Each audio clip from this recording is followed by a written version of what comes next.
하나님 나라 복음을 살아가는 매일의 동행. 오늘 말씀은 욥기 13장 1절부터 19절의 말씀입니다.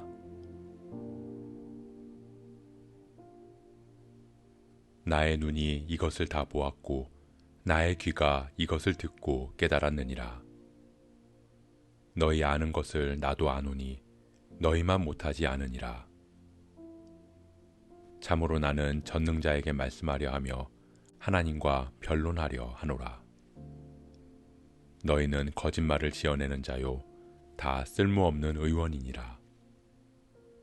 너희가 참으로 잠잠하면 그것이 너희의 지혜일 것이니라. 너희는 나의 변론을 들으며 내 입술의 변명을 들어보라. 너희가 하나님을 위하여 불의를 말하려느냐? 그를 위하여 속임을 말하려느냐? 너희가 하나님의 낯을 따르려느냐? 그를 위하여 변론하려느냐? 하나님이 너희를 감찰하시면 좋겠느냐? 너희가 사람을 속임같이 그를 속이려느냐? 만일 너희가 몰래 낯을 따를진대 그가 반드시 책망하시리니 그의 존귀가 너희를 두렵게 하지 않겠으며 그의 두려움이 너희 위에 임하지 않겠느냐? 너희의 격언은 재 같은 속담이요 너희가 방어하는 것은 토성이니라. 너희는 잠잠하고 나를 버려두어 말하게 하라. 무슨 일이 닥치든지 내가 당하리라. 내가 어찌하여 내 살을 내 이로 물고 내 생명을 내 손에 두겠느냐? 그가 나를 죽이시리니 내가 희망이 없노라. 그러나 그의 앞에서 내 행위를 아뢰리라. 경건하지 않은 자는 그 앞에 이르지 못하나니 이것이 나의 구원이 되리라.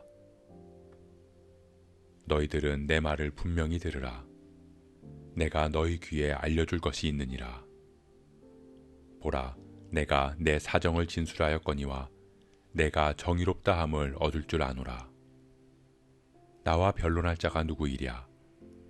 그러면 내가 잠잠하고 기운이 끊어지리라.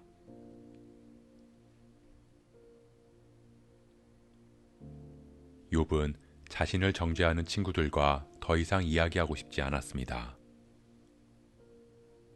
참으로 나는 전능자에게 말씀하려 하며 하나님과 변론하려 하노라. 욥의 친구들이 하는 이야기는 다 맞는 말이었습니다. 신학적으로도 틀린 게 없었습니다. 그리고 그런 하나님에 대한 이해 역시 욥도 알고 있었습니다. 그러나 욥은 이야기합니다. 나의 눈이 이것을 다 보았고 나의 귀가 이것을 듣고 깨달았느니라. 너희가 아는 것을 나도 아노니 너희만 못하지 않느니라. 욥은 머릿속에만 있던 지금까지 지식으로만 알았던 하나님에 대해 이제 나의 눈이 보았고 나의 귀가 들었다고 말합니다. 한마디로 나는 지금 하나님을 경험하고 있는 중이라는 것입니다. 욥의 친구들, 그리고 고난 이전의 욥은 하나님에 대해서 지식으로 알고 있었습니다. 책을 통해서 그리고 누군가에게 전해 들은 이야기를 통해서 하나님을 알았습니다. 그러나 욥은 자신에게 닥친 고난을 통해서 하나님을 직접 경험하게 됩니다. 머릿속에만 있던 하나님을 직접 눈으로 그리고 직접 귀로 들어가고 있습니다. 사랑하는 성도 여러분, 우리는 우스갯소리로 연애를 책으로 배웠다, 육아를 책으로 배웠다 라는 말을 하기도 합니다. 연애를 하기 위해서 연애와 사랑에 관련된 책을 읽어서 여자의 마음, 남자의 마음이 어떻고 이럴 때는 이렇게 대해야 한다는 것을 배웁니다. 마찬가지로 아이를 출산하기에 앞서 걱정과 두려움을 안고 육아에 대한 책과 전문가들의 이야기를 들으며 육아를 잘하기 위한 준비를 합니다. 책에 있는 정보, 그리고 전문가들의 이야기가 틀린 말은 없습니다. 하지만 정작 진짜로 사랑하는 사람을 만나서 연애를 시작하고 아이를 출산해서 육아가 시작되면 책의 도움을 받게 되기도 하지만 때로는 책의 내용이 나의 연애, 나의 육아에는 적용되지 않는 경우를 경험하게 됩니다. 그리고 그때부터는 더 이상 책이나 전문가가 아닌 내 앞에 있는 연인, 그리고 내 품에 있는 아이 자체에 집중합니다. 책을 덮는 순간 비로소 나의 연애, 나의 육아가 시작되는 것입니다. 그리고 그때부터 누군가에게 연애는 말이야, 육아는 말이야 라는 말로 경험을 통해 깨달은 것을 전해줄 수 있게 되는 것입니다.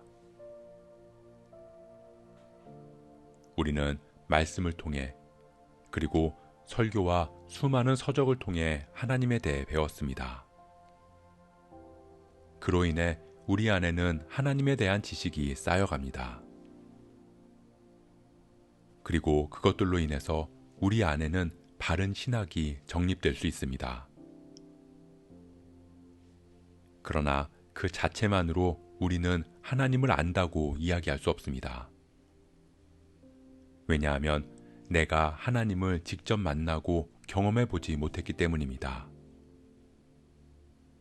그렇기에 하나님에 대해 전할 수 없고, 전한다 해도 그저 이론적인 이야기, 들었던 이야기를 다시 전할 수밖에 없습니다. 하지만 내가 하나님을 만나고 하나님을 경험한 사람, 내가 복음을 누리며 사는 사람이라면 내가 받고 누리는 복음을 당당하게 전할 수 있습니다. 아무리 누군가가 이렇다 저렇다 이야기한다 하더라도 내가 경험한 게 확실하다면 그 하나님을 전할 수밖에 없는 것입니다. 물론 신학적 지식이 없이 경험만을 이야기하는 건 매우 위험합니다. 반드시 바른 신학이 있어야만 우리의 경험이 진짜인지를 구별할 수 있기 때문입니다.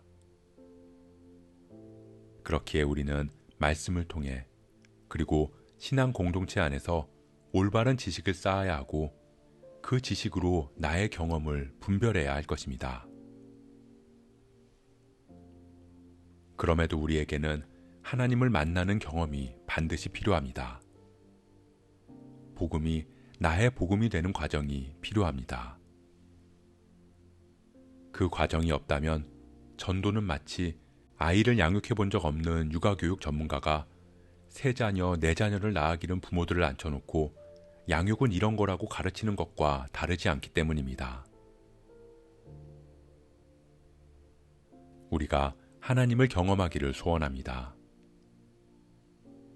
하나님에 대한 바른 지식, 바른 신학을 토대로 우리의 삶에서 하나님을 만나고 복음을 온전히 누리며 살아가는, 그래서 그 복음을 입술로, 삶으로 세상에 전하는 저와 여러분 되시길 주님의 이름으로 축복합니다.